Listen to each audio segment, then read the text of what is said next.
Joseph Stalin is one of the most famous figures in human history. He was born into a poor family as the son of a violent father, and in time became the top dictator of the Soviet Union. He ruled with an iron fist, exterminating all those who opposed him, and led a ferocious war against the ranks of Adolf Hitler. During the 30 years that he remained at the top of power, he used terror to quiet the population and consolidate a particular communist regime, which had him as the center of a cult of personality. No one suspected that a man of such audacity, cunning and ruthless like few others, would meet with a pathetic and painful end. In his last moments, the dictator ended up reaping what he had sown throughout his entire life. Do not move from your screen, because in the next few minutes, we will tell you everything about the terrible death of Stalin. For decades, no one dared to raise their voice against Joseph Stalin, the General Secretary of the Soviet Communist Party. The leader silenced his opponents using the NKVD, that is, the People's Commissariat for Internal Affairs, a state body with police functions that allowed him to control national politics and manage it at will. The purges organized by the regime claimed hundreds of thousands of lives, many of them supporters of communism whose only sin was to disagree with the dictator. For these people, a summary execution by a shot to the head or a long stay in a gulag, the regime's concentration camps, awaited. Despite his power and the image of greatness he tried to project, the truth is that he was still a human being with health problems. The stress of World War II took its toll on his body, and towards the end of the war his physical discomfort began to manifest itself in worrisome ways. The General Secretary was a heavy drinker, a habit he may have inherited from his father, who had been a hopeless alcoholic. Stalin followed in his footsteps and developed a fondness for drinking which, combined with his passion for tobacco, proved deadly. Towards the end of the war, he already had advanced atherosclerosis, a disease that causes the arteries to harden due to the accumulation of fat and cholesterol. The only way to keep this condition at bay was to watch his weight and quit smoking, two things the dictator never did. In April 1945, as World War II was drawing to a close, Stalin suffered a stroke. Although it was light and he recovered quickly, this prevented him from participating in the festivities that were held to celebrate the victory over Nazi Germany.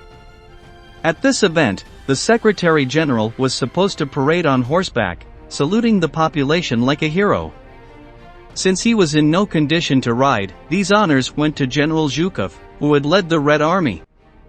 For his part, Stalin remained in Lenin's mausoleum, along with the other top brass of the Communist Party, watching the show and pretending that he was completely healthy. A few months later, in October 1945, his condition worsened when he suffered a heart attack. It was clear that he had to change his lifestyle if he wanted to continue living, so his doctors recommended that he relax and delegate government tasks to his subordinates. From this moment on, the dictator took longer and longer vacations, reaching the point of resting for 5 months in a row. On the other hand, he spent more and more time at his dacha, a personal residence located in the countryside, from where he directed the fate of the Soviet Union. Meanwhile, as his body deteriorated, his psyche followed a similar path, and a growing paranoia gripped him. By 1952, Stalin's distrust of his doctors was complete, and he became convinced that they were plotting to remove him from power. Many health professionals were arrested and, under the orders of the dictator, subjected to terrible torture for revealing information about the alleged coup. On the night of February 28, 1953, Joseph Stalin summoned his circle of trust to his dacha to share an evening. The General Secretary used to do this, since self-imposed loneliness led him to depression. He liked to phone his friends, who were senior ministers and officials of the Soviet government, to invite them to have dinner and watch movies. The genre that he most enjoyed was, paradoxically, the Western, that is, the type of film par excellence produced in the United States, the great rival of communism. Among the diners that evening were Georgy Malenkov, the man everyone thought would be Stalin's successor, Lavrenti Beria, the head of the NKVD and the person responsible for the arrest and death of thousands of people, Nikolai Bulganin, vice president of the Council of Ministers, and Nikita Khrushchev, the leader of the Moscow City Communist Party. It was a routine dinner, where alcohol, cigarettes, and political conversations abounded. Witnesses recall that Stalin was in a good mood, playing pranks on Khrushchev and laughing at everything. Around 4 in the morning, the guests left and the dictator went to his office to sleep. He ordered his guards not to disturb him until he had woken up and closed the door. However, the hours passed and Stalin did not appear, so the custodians were involved in a dilemma. On one hand, they had to raise the alarm, but on the other, they didn't want to risk upsetting the communist leader and then being reprimanded or, worse, arrested and sent to a gulag.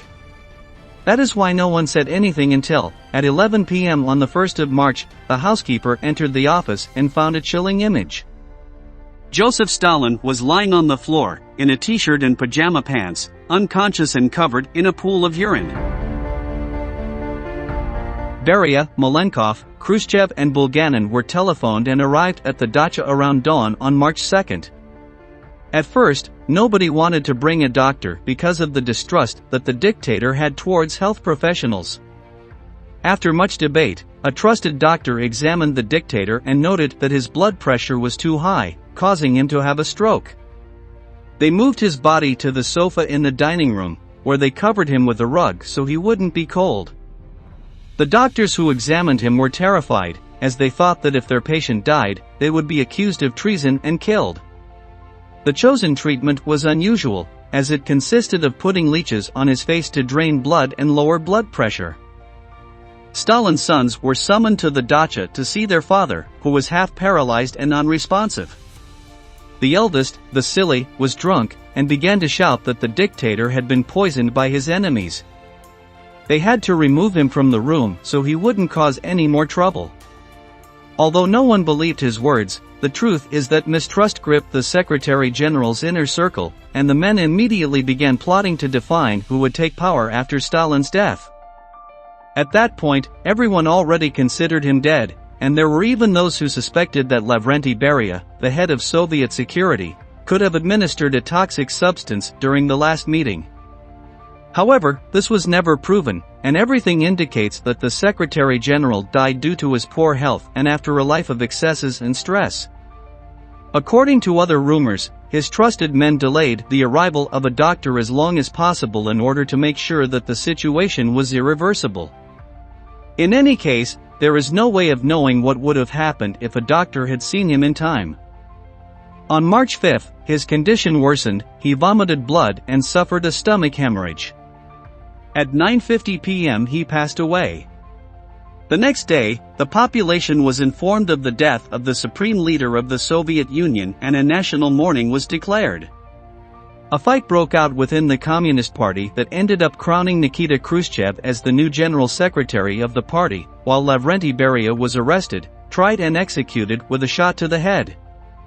This is how the story of Joseph Stalin, who was one of the most powerful men in the world, ended.